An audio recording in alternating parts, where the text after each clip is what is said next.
இனிய தமிழமது நேயர்களுக்கு இனிய மதிய வணக்கங்கள். இன்றைக்கு நாம் கேட்கப் போகின்ற கதை அரவணைப்பு. இதிலே வருகின்ற முதலாவது பாத்திரம் ஒரு சாலை ஒப்பந்ததாரர். இவர் சேலம் மாவட்டத்திலே ஒரு பெரிய புதிதாக சாலை விடும் ஒப்பந்ததாராக பதிவு செய்து பணியாற்றி கொண்டிருந்தார். அவருக்கு கிராமப்புறத்திலே இருக்கிற பகுதியிலே சாலை அமைக்க அவருக்கு அந்த ஒப்பந்தம் கிடைத்தது. எனவே அவர் அந்த அமைக்கிற பகுதியிலே கிராமப்பகுதியிலே ஒரு வீடு கட்டினார். அது ஒரு மத்திய பகுதியாக அமைந்தது. அந்த இடத்துல இருந்து கொண்டு அந்த பகுதியில் இருக்கிற கிராமத்திற்கெல்லாம் சாலை அமைத்து கொண்டிருந்தார். நல்ல பணக்காரர். அவருக்கு ஒரே ஒரு பெண் குழந்தை மட்டும் இருந்தது. ஆண் குழந்தை ஒரு பேரு அவருக்கு கிடைக்கவில்லை. அந்த மகள் வளர்ந்ததும் திருமணம் செய்ய வேண்டி அவர் பார்க்கின்ற பொழுது அந்த பெண்ணிற்கு செவ்வாய் தோஷம் என்ற ஒரு தோஷம் இருந்த காரணத்தினாலே சரியான வரன் அமையவில்லை. அந்த சூழ்நிலையிலே ஒருவர் அந்த பகுதியிலே தேசாந்திரியாக யாரும் இல்லாத அனாதை போன்று அந்த பகுதியில் வந்தார். அவரை அழைத்து கொண்டு அந்த ஊதிய பகுதியில் இருக்கிறவர்கள் இவருடைய வீட்டுக்கு அழைத்து வந்து இப்படி ஒரு வந்திருக்கிறார், யார் என்று தெரியவில்லை என்று அறிமுகப்படுத்தினார். அவர் அவருடைய சூழ்நிலை, அவருடைய எந்த ஊர் என்ன இதெல்லாம் விசாரித்து விட்டு தன் வீட்டிலேயே ஒரு வேலையாளாக அமர்த்தி கொண்டார். அவரும் இவருக்கு உண்மையாக நல்ல முறையில் பணிபுரிந்து வந்தார். அவருடைய நன்னடத்தையெல்லாம் பார்த்த இவர் இந்த சாலை ஒப்பந்ததாரர் தன் மகளை அவருக்கு திருமணம் செய்து வைத்தார். அவர் திருமணம் செய்து வந்த மகளுக்கு 2 ஆண் குழந்தைகள் பிறந்தன. 2 ஆண் குழந்தைகளும் நன்றாக வளர்த்தார். பாட்டி வீட்டில் வளர்ந்த அந்த குழந்தைகள் எல்லாம் ஒருவர் மூத்தவர் அந்த வைத்தியத்திலே படித்து பட்டம் பெற்றார். அது பதிவு செய்யப்பட்ட மருத்துவராக இருந்தார். அடுத்தவர் படித்துவிட்டு ஒரு ஆரம்ப பள்ளியிலே வாத்தியாராக வேலை ஆசிரியராக சேர்ந்தார். அவருக்கு கலையிலே நாட்டம் அதிகமாக இருந்தது. அவர் நாடகத்திலே தேடி தேடி சென்று அங்கே நடித்தார். அவருக்கு அந்த மாதிரி கலை உலகத்திலே இருக்கிற பொழுது பல தோழர்களும் கிடைத்தார்கள், தோழிகளும் கிடைத்தார்கள். அவருடைய எண்ணம் நாட்டம் எல்லாம் அந்த மாதிரி இருக்கிற சமயத்திலே அவருடைய தாத்தா அந்த சாலை ஒப்பந்ததாரர் பார்த்துவிட்டு தன்னுடைய சொத்தையெல்லாம் அந்த முதல் பேரனுக்கு எழுதி வைத்து அதே நேரத்தில் ஊரில் இருக்கிற பெரியவர்களை அழைத்து என்னுடைய பேரன் 2வது பேரனுக்கு நன்றாக அவன் வளர்ந்து படித்து அவன் வருகிற நேரத்தில் அவனுக்கு இந்த சொத்திலே பாதியை தர வேண்டும் என்று அந்த ஊர் பெரியவர்கள் முன்னாலே வைத்து பெரிய பேரன் பேரிலே சொத்தை எழுதி வைத்தார்கள்.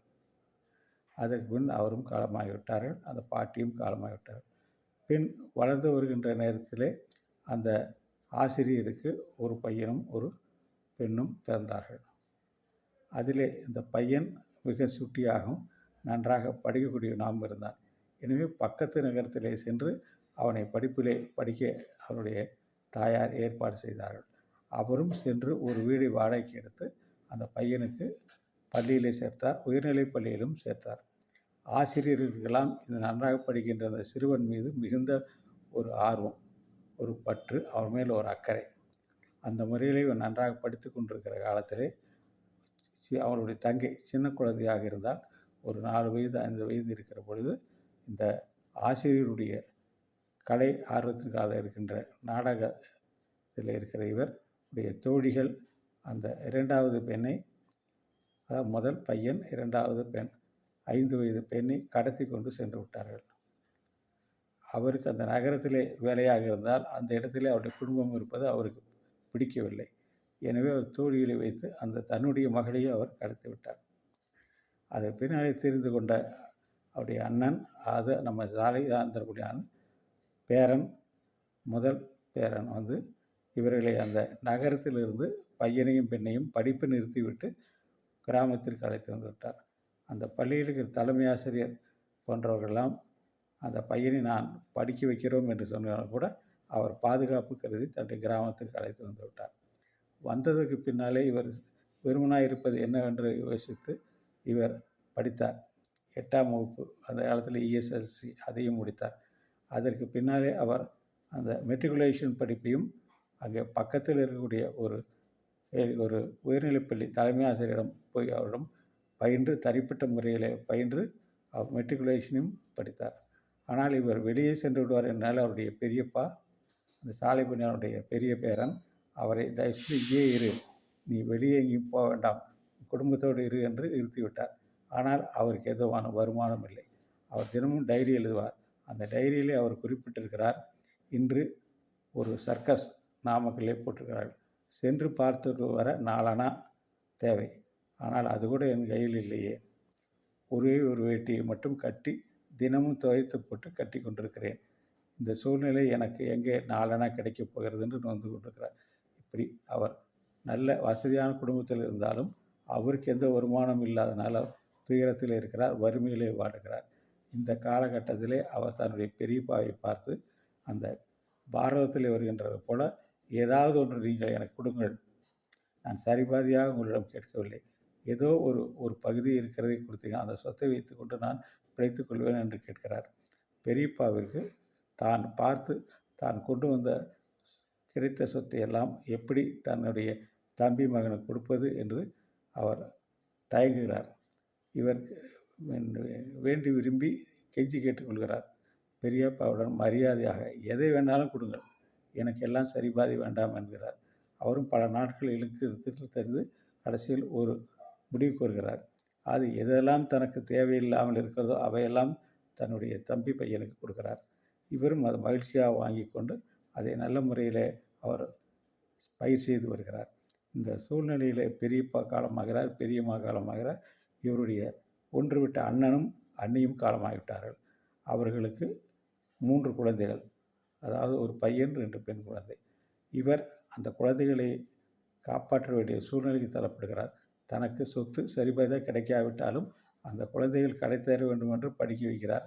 அவர்களுக்கெல்லாம் திருமணம் செய்து வைக்கிறார். அந்த முறையிலே அவர்களுடைய இல்லத்திலே ஒரு திருப்தி ஏற்படுகிறது. தனக்கு சொத்திலே பாதி கிடைக்காவிட்டாலும் அந்த குழந்தை தனது ஒன்றுவிட்ட அண்ணனுடைய குழந்தைகளை படிக்க வைத்து முன்னேற்றம் செய்த ஒரு திருப்தி அவருக்கு ஏற்படுகிறது.